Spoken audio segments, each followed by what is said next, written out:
Guys, आप लोगों ने मर्सिडीज कार ब्रांड के बारे में तो सुना होगा, लेकिन उसमें सबसे फैसिनेटिंग चीज है उसका लोगो। लेकिन मेरा सवाल यह है कि उस लोगो में जो 3 लाइनें होती हैं वो किसको रिप्रेजेंट करती हैं? क्या उसका कोई मतलब होता है? मैं आपको बताता हूं। उस लोगो में वो 3 लाइनें लैंड, वाटर और एयर इसको रिप्रेजेंट करती हैं, मतलब धरती, पानी और हवा। अब जिसने भी ये लोगो डिजाइन किया था उसका मकसद ये था कि इन फ्यूचर ये कंपनी लैंड, वाटर और एयर में दौड़ने वाले प्रोडक्ट बनाएगी और उसमें बादशाहत को हासिल करेगी। है ना ये फैसिनेटिंग? क्या इसके पहले तक ये फैक्ट आपको पता था? और नहीं पता था तो चैट सेक्शन में लिखना मत भूलिएगा।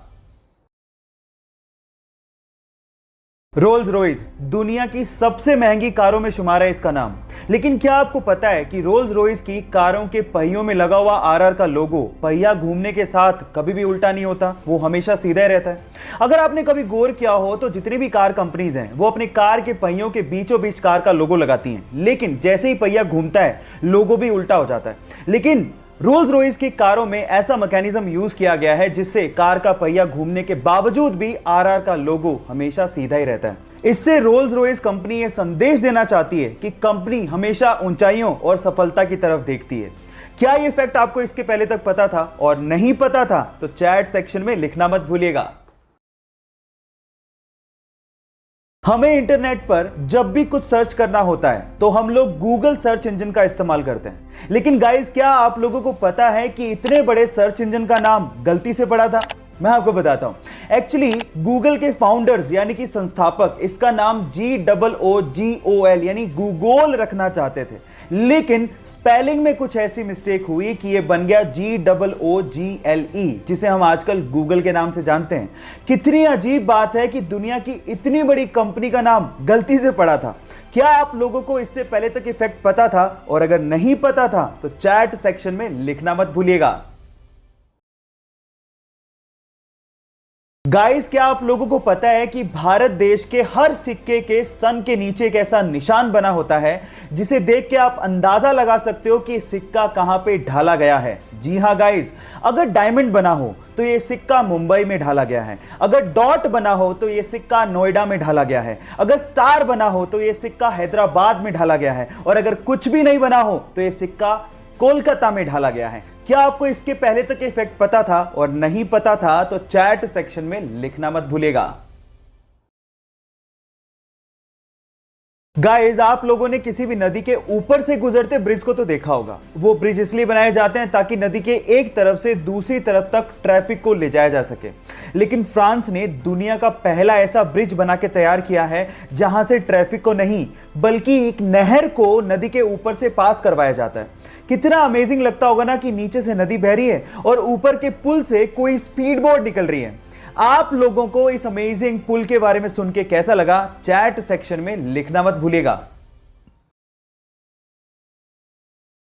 आजकल के स्मार्टफोन में यूज होने वाले फिंगरप्रिंट सेंसर्स टेक्नोलॉजी वाइज इतने ज्यादा एडवांस होते हैं कि वो जिंदा आदमी और मरे हुए आदमी के फिंगरप्रिंट्स के बीच में डिफरेंस कर डालते हैं। मतलब ये हुआ कि मान लीजिए आपने किसी मरे हुए आदमी के फोन को उसी के फिंगरप्रिंट से खोलने की कोशिश करी तो फिंगरप्रिंट सेंसर्स उसे सेंस करके अनलॉक होने ही नहीं देगा। यह ऐसा इसलिए होता है क्योंकि मरने के बाद हमारे फिंगरप्रिंट सिकुड़ने लगते हैं, जिसे फिंगरप्रिंट सेंसर आइडेंटिफाई कर लेता है और फोन को कभी अनलॉक नहीं होने देता। इतनी एडवांस टेक्नोलॉजी आप लोग अभी यूज कर रहे हैं। क्या आपको इसके पहले तक ये बात पता थी? और नहीं पता थी तो चैट सेक्शन में लिखना मत भूलिएगा। एक बार एक महिला अपने बच्चों के साथ एक ज्वेलरी शॉप पे जाती है और अपनी अंगुली से अंगूठी निकाल के सेल्समैन को देकर ये कहती है कि मुझे इसे बेचना है। तो सेल्समैन अंगूठी देखने के बाद उस महिला से पूछता है कि आप इसे क्यों बेचना चाहते हैं? तो महिला जवाब देती है कि इस वक्त मुझे पैसों की सख्त जरूरत है और अंगूठी बेचने के अलावा मेरे पास कोई चारा ही नहीं है। यह सुनकर सेल्समैन का दिल भर जाता है और उसके बाद जितने पैसों की जरूरत उस महिला को थी वो सेल्समैन उसे वो पैसे देता है, लेकिन आंखों से आंसू तब आ जाते हैं जब वो सेल्समैन उस रिंग को भी उस महिला को लौटा देता है। आप इस वीडियो में उस महिला के रिएक्शन उसके बाद देख सकते हैं। गाइस, इसे देख के लगता है कि इंसानियत आज भी जिंदा है। आपको ये इंसानियत का पैगाम कैसा लगा? लोगों के साथ शेयर जरूर करिएगा।